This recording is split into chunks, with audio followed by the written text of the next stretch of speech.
Hello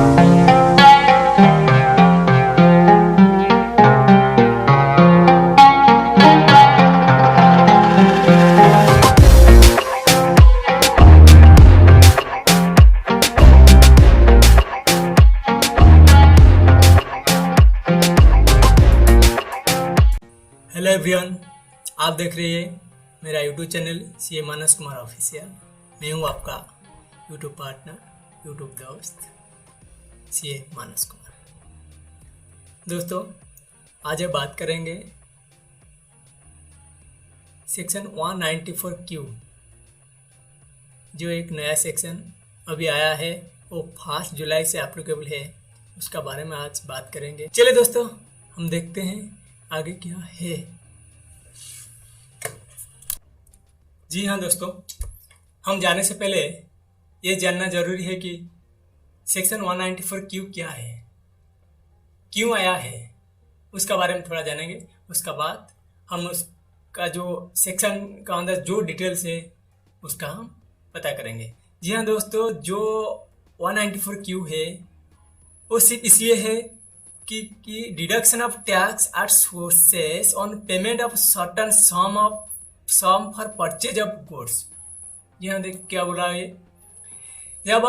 जब हम purchase करेंगे और एक बायर परचेज करता है, जब गुड्स परचेज करता है, उस वक्त सेक्शन 194Q लगेगा।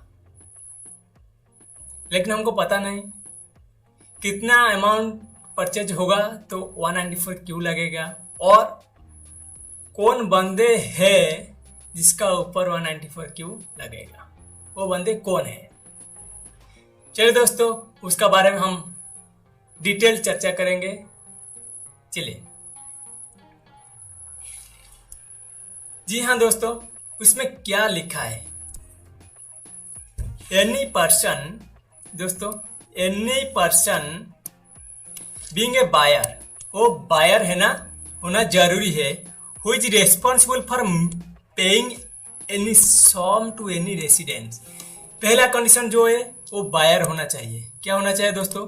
वो एक बायर होना चाहिए। Then such person is paying, that means he is making payment to any resident person. Resident person means किसको वो पेमेंट किया है? He is known as the seller. That means a buyer एक सेलर को payment किया है। क्यों payment किया? Against the purchase of any goods, वो परचेज किया था, इसलिए वो सेलर को पेमेंट किया। The value, कितना वैल्यू, और aggregate of such value. That means आप एक बार परचेज कर सकते हैं और बहुत बार परचेज हुआ है, जो उसका जो सारा अमाउंट है, जो एग्रीगेट अमाउंट है, उसका वैल्यू जो है वो एक्सीड करता है 50 लाख रुपीज। दोस्तों, वो क्या बोला? जब आपका ए सिंगल परचेज और मल्टीपल परचेज का वैल्यू जब 50 लाख से ज्यादा हो जाएगा इन एनी प्रीवियस ईयर, एक प्रीवियस ईयर का अंदर, that means during a period, if you have made the purchase amount exceeding 50 lakh, then the provision of section 194Q will be applicable. जी हाँ दोस्तों, जब आप परचेज करेंगे 50 लाख से ज्यादा, एक ही बार परचेज किया और बार बार परचेज किया, उससे हमको कोई लेना देना नहीं है। लेकिन during a period from one person, if you have made a purchase of rupees more than 50 lakh rupees, then section 194Q will be applicable. लेकिन पता नहीं जो बायर परचेज किया है वो एलिजिबल बायर है क्या, उसका बारे में हम आगे देखेंगे। जी हाँ दोस्तों, कब डिडक्ट करेगा वो जो TDS जो 194Q में डिडक्ट करेगा, कब करेगा? देखिए दोस्तों, at the time of credit, जब पेमेंट करेगा, that means the credit of such sum to the account of the seller. That means seller का बैंक अकाउंट में जब क्रेडिट करेगा वो जो परचेजर, और at the time of payment thereof by any mode, for example आप cash में payment कर रही है, फॉर एग्जाम्पल आप कैश में पेमेंट कर रही है। जब आप कैश में पेमेंट कर रही है, जब आपने सेलर को पेमेंट कर दिया, उस वक्त आपको डिडक्ट करना पड़ेगा। जी हाँ दोस्तों, आपको कितना डिडक्शन करना पड़ेगा वो लिखा है दोस्तों। An amount equal to 0.1%, that means 0.1% on which amount the sum exceeding 50 lakh rupees, sum exceeding 50 lakh rupees, that means आपका परचेज वैल्यू 1 करोड़ हुआ तो उसमें आप 50 लाख माइनस करेंगे, देन बाकी रहेगा कितना 50 लाख। 50 लाख का ऊपर 0.1% आपका टीडीएस कटेगा। जी हाँ दोस्तों, चलो देखते हैं उसमें आगे क्या लिखा है। For this purpose this subsection the buyer means, that means जो बंदा परचेज किया है उसका डेफिनेशन उसमें दिया है। क्या है? Means a person whose total sale हो और या ग्रॉस रिसिप्ट हो और टर्नओवर हो। दैट मीन्स आपका जो भी है, आपका पीएल और पीएल में आप जो भी लिखा है उसका सबसे exceeds 10 crore rupees during the financial year immediately preceding the financial year in which the purchase is made. आप जिस ईयर में परचेज कर रही है उसका इमीडिएटली प्रीसीडिंग प्रीवियस ईयर में आपका जो टर्नओवर 10 करोड़ से ज्यादा होना चाहिए। That means if your turnover in the last previous year is not exceeding 10 crore, then you are not liable for the provisions under section 194Q। जी हाँ दोस्तों, उसके बाद हम देखेंगे इसमें क्या लिखा है क्या नहीं लिखा है, उसका जो समराइज मैंने किया है उसका बारे में हम आज चर्चा करेंगे। जी हाँ दोस्तों, देखिए पहला समरी मैंने जो कंपाइल किया है उसका बारे में हम चर्चा करेंगे। जी हाँ दोस्तों, buyer of all goods will be liable to deduct the tax. कितना टैक्स वो डिडक्ट करेंगे? पहला वाला है दोस्तों 0.1%। 0.1% ऑन कितना ऊपर? Sale consideration, that means your purchase value minus 50 lakh जितना होगा इनटू 0.1%, इतना ही आपका टीडीएस का अमाउंट होगा। If the seller does not provide the pan और आधार नंबर, सेलर का कोई पैन और आधार नंबर मेंशन नहीं हुआ है बिल में, then you will deduct 5% on the same amount. जी हाँ दोस्तों, पैन नहीं है कि आधार कार्ड नहीं है तो आपको higher rate of tax that is 5% have to deduct. कब एप्लीकेबल होगा वो 194Q? कब एप्लीकेबल होगा? जब बायर हुज ग्रॉस रिसिप्ट और टर्नओवर एक्सीडिंग 10 करोड़ रुपीज। दोस्तों, जब बायर का जो टर्नओवर 10 करोड़ रुपीज से ज्यादा होगा during the last previous year और लास्ट ऑडिटेड अकाउंट्स में जो टर्नओवर आपने दिखाया है उसका वैल्यू जब 10 करोड़ से ज्यादा होगा तब सेक्शन 194Q एप्लीकेबल ही हो जाएगा। जी हाँ दोस्तों, उसका साथ साथ कोई ऑब्लिगेशन है, कोई कंडीशंस भी है, उसके बारे में हम अब चर्चा करेंगे दोस्तों। TDS obligation will arise if payment is made to a resident seller. दोस्तों, रेसिडेंट सेलर, फॉर एग्जाम्पल आप नॉन रेसिडेंट सेलर को पेमेंट कर रही हो और जो एनआरआई होते हैं उसको आप पेमेंट कर रहे हो, that means you are making export business, then this section will not applicable। second condition है दोस्तों, if TDS is deductible under any other provisions, जो provisions है other provisions section, for example section 192, 192A, 194 other section भी होता है, 206C होता है, जैसे कि हमारा जो टीसीएस कलेक्शन वाला हो जो सेक्शन है वो होता है। जब कोई प्रोविजन उसका अंदर जाता है तो सेक्शन 194Q एप्लीकेबल नहीं होगा दोस्तों। और TCS is collectable on such amount under section 2066 इसमें है तो वो भी नहीं लगेगा। जी हाँ दोस्तों, थर्ड कंडीशन क्या है? फॉर एग्जाम्पल आपका जो परचेज है उसमें 2 लग रही है एट ए टाइम। हमारा जो 206C सबसेक्शन 1H है और TDS 194Q है। जब एक साथ दोनों का एप्लीकेबल है, आप कौन सा चूज करेंगे? जी हाँ दोस्तों, section 194Q will applicable, TCS under section 206 subsection 1 will not applicable. जब एक साथ दोनों का एप्लीकेबल है then section 194Q will be applicable. दोस्तों ये कब एप्लीकेबल होगा दोस्तों?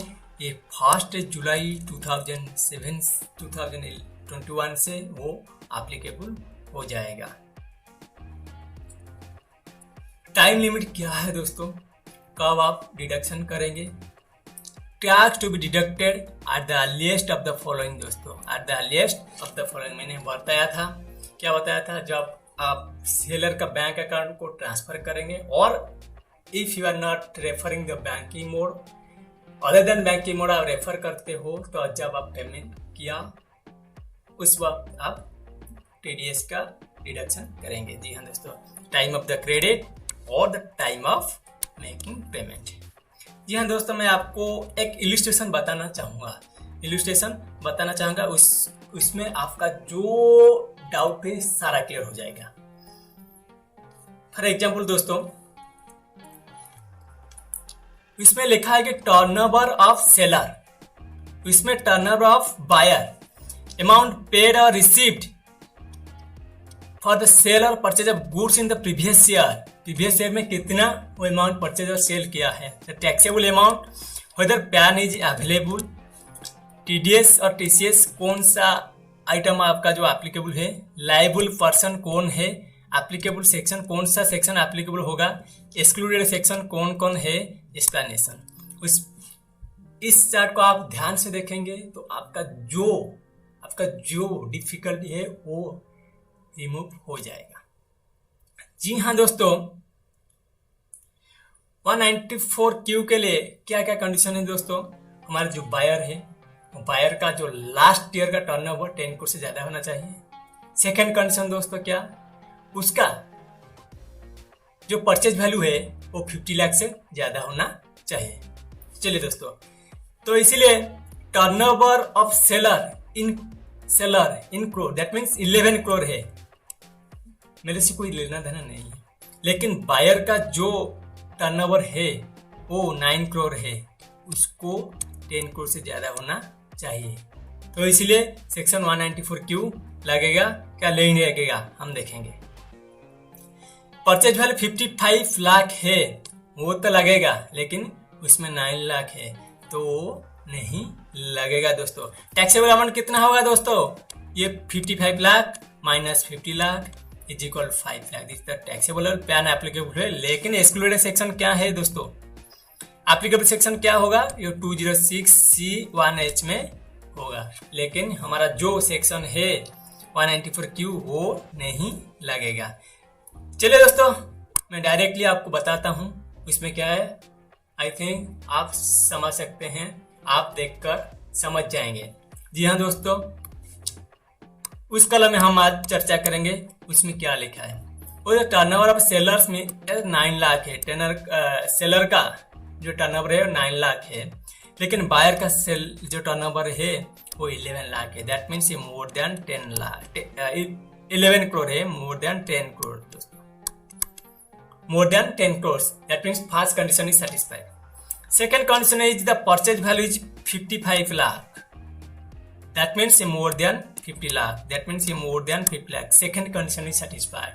That means we have the two conditions and two conditions are satisfied. Now the provision of section 194Q will be applicable effectively दोस्तों. That means the taxable amount कितना होगा दोस्तों? 55 minus 50 is equal 5 lakh होगा आपका taxable amount. Seller का pan applicable है आपका पास है तो ठीक है, 0.1% हम डिडक्ट करेंगे. पैन नहीं है तो 5% हम डिडक्ट करेंगे. उस केस में क्या है दोस्तों, सेलर पैन अवेलेबल, सेलर का जो पैन है वो अवेलेबल है तो इसलिए आप 0.1% काटेंगे. तो टीडीएस अमाउंट कितना होगा दोस्तों? 0.1%. कौन लायबल होगा इसमें? कौन लायबल होगा पेमेंट करने के लिए और टीडीएस रिटर्न भरने के लिए? बायर लायबल होगा दोस्तों. 194Q will be applicable. चलिए दोस्तों, वो हो गया. उसमें क्या है,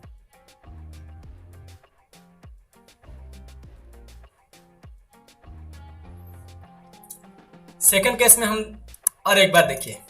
सेलर का जो टर्नओवर है वो 9 करोड़ है, बायर का जो टर्नओवर है 11 करोड़ है. दैट मीन्स ये more than 10 crore. First condition is applicable. 55 lakh है जो परचेज वैल्यू है. दैट मीन्स सेकंड जो कंडीशन है वो भी सेटिस्फाइड है. देन हमारा टैक्सेबल वैल्यू कितना होगा? 5 करोड़ हो जाएगा. ओके, चलिए. उसके बाद सेलर का जो पैन है वो नॉट एप्लीकेबल है. सेलर का जो पैन है वो नॉट एप्लीकेबल है दोस्तों. पैन जब एप्लीकेबल नहीं होता है जो टीडीएस के अमाउंट क्या होगा दोस्तों? 5% होगा, ज्यादा हो जाएगा. तो 5% टीडीएस अमाउंट ऑन कहाँ? 5 लाख ऊपर 5% वो टीडीएस घटेगा. तो बायर रिस्पॉन्सिबल होगा, 194Q में वो पेमेंट ही करेगा. जी हाँ दोस्तों, आप देखिए. चलिए,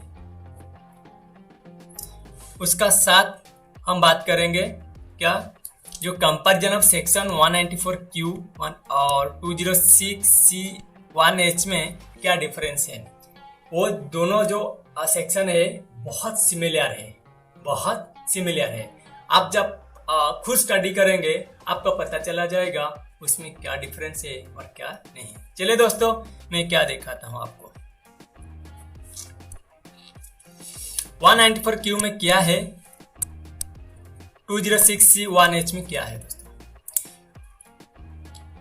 पहला जो पर्पस होता है, क्या पर्पस होता है 194Q में? TDS tax to be deducted. But 206 में क्या होता है? Tax to B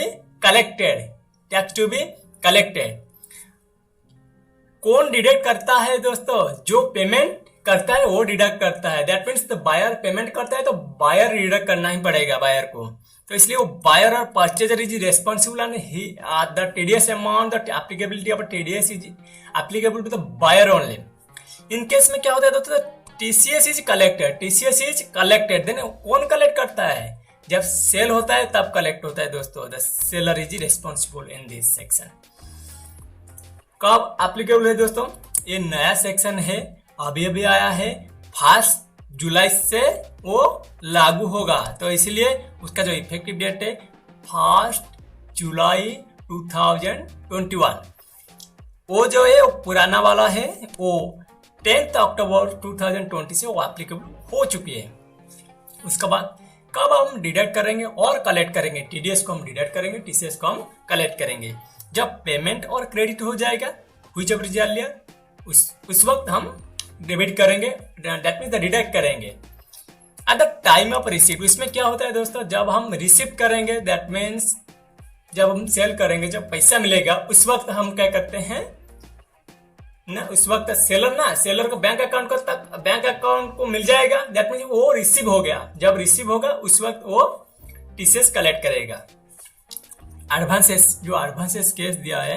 that means आप पार्टली पेमेंट कर रहे हो, कुछ पैसा आप इमीडिएटली देते हो उसको और कुछ दिनों के बाद और बाकी पैसा आप देते हो.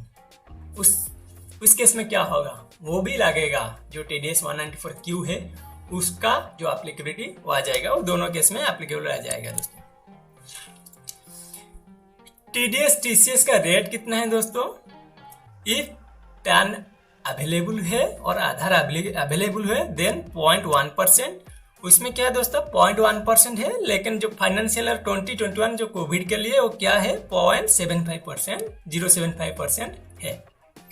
If PAN letter is not available then 194Q में क्या होगा दोस्तों 5% हो जाएगा। क्या होगा दोस्तों 5% हो जाएगा। इस केस में सेम 1% ही 1% है दोस्तों। ट्रिगर पॉइंट दैट मीन्स कब आपको कोई सेक्शन एप्लीकेबल होगा दोस्तों, कब आपको कोई सेक्शन एप्लीकेबल होगा। पहला बोला कि तो टर्नओवर और receipt of sales from the business of the buyer, this is the most important दोस्तों। The buyer the concept is दोस्तों the buyer, that means the buyer का जो सेल है लास्ट ईयर का सेल है वो एक्सीड करना जरूरी है। कितना अमाउंट एक्सीड करना जरूरी है 10 करोड़। जब बायर का 10 करोड़ का जो टर्नओवर जो है 10 करोड़ का एक्सीड नहीं होगा तब उसको एप्लीकेबल नहीं होगा। तो कौन सा ईयर का टर्नओवर है during the previous year. For your consideration, for your information दोस्तों, the turnover should not include the GST amount. Turnover should not include the GST amount. आप दो तरफ से टर्नओवर देखा सकते हैं, इंक्लूडिंग करके देखा सकते हैं और एक्सक्लूडिंग करके देखा सकते हैं। वो बोला है कि वो नेट टर्नओवर है, दैट मीन्स आपका जो जीएसटी है वो एक्सक्लूडेड है। सेकेंड कंडीशन है क्या दोस्तों, the purchase of goods that means आप एक बार परचेज किया है और बार बार परचेज किया है तो क्या होगा ना, एग्रीगेट बार बार परचेज किया तो क्या होगा aggregate value of purchase goods is more than 50 lakh rupees. कितना है दोस्तों 50 लाख रुपीज। जब आपका जो परचेज वैल्यू जो है 50 लाख रुपीज से ज्यादा होगा उस वक्त क्या होगा, वो जो प्रोविजन है सेक्शन 194Q एप्लीकेबल हो जाएगा। उसमें क्या है दोस्तों, वो सेम चीज है दोस्तों, सेम चीज है, लेकिन उसमें क्या है इंक्लूडिंग जीएसटी है। इंक्लूडिंग जीएसटी है, उसमें भी इंक्लूडिंग जीएसटी है। जो पेमेंट वैल्यू जो होता है, जो इंक्लूडिंग जीएसटी बहुत केस में होता है, उसमें क्या है दोस्तों, उसमें सेलर का है। देखिए दोस्तों, इसमें सेलर का है, उसमें बायर का है। एक डिफरेंस देखिए दोस्तों, डिफरेंस देखिए 206C में 206 सबसेक्शन 1H में जो है उसमें क्या है दोस्तों, जब सेलर का टर्नओवर 10 करोड़ से ज्यादा होगा तब टीसीएस वो कटेगा, कलेक्ट करेगा। लेकिन जब बायर का टर्नओवर 10 करोड़ से ज्यादा होगा उस वक्त क्या होगा, टीडीएस कटेगा, उसके बाद टीडीएस कटेगा। एक्सक्लूजन, कोई एक्सक्लूजन नहीं है उसमें। एक्सक्लूजन है उसमें क्या है दोस्तों, इंपोर्ट ऑफ गुड्स इंपोर्ट होना चाहिए। जब गुड्स इंपोर्ट होता है उसमें नहीं लगता है, और सेंट्रल को गवर्नमेंट अथॉरिटी का कोई गुड्स से ट्रांजैक्शन है उसमें नहीं लगता है, और कोई जैसे इलेक्शन कमीशन वगैरह वगैरह आ जाए। When to deposit, this is the most important. आपको पता है ये जनरल कॉमन सेंस है दोस्तों। जब आप पेमेंट करेंगे जिस मंथ में, उस मंथ का जो नेक्स्ट मंथ होता है, नेक्स्ट मंथ का 7th को आपको डिपॉजिट करना पड़ता है, वो सेम चीज है। अब जो 194Q आप क्यू में जब आप डीडीएस डिडक्ट करेंगे उसमें जो फॉर्म यूज होगा वो होगा 26Q। उसमें जो फॉर्म है वो 27EQ में है। जब आप क्या करेंगे, जो सर्टिफिकेट देंगे, जो टेसेस देंगे, टेसेस का जो होगा जो उसमें हम क्या बोलते हैं, फॉर्म 16A हम बोलते हैं, उसको हम बोलते हैं फॉर्म 27D। जी हाँ दोस्तों, I think I have provided all the information regarding section 194Q। आपको अच्छा लगा था वीडियो तो मेरा चैनल को जरूर सब्सक्राइब करना है, एक बार करके देखिए। नेक्स्ट वीडियो में हम फिर मिलेंगे आपके साथ, तब तक जय जगन्नाथ, जय जगन्नाथ।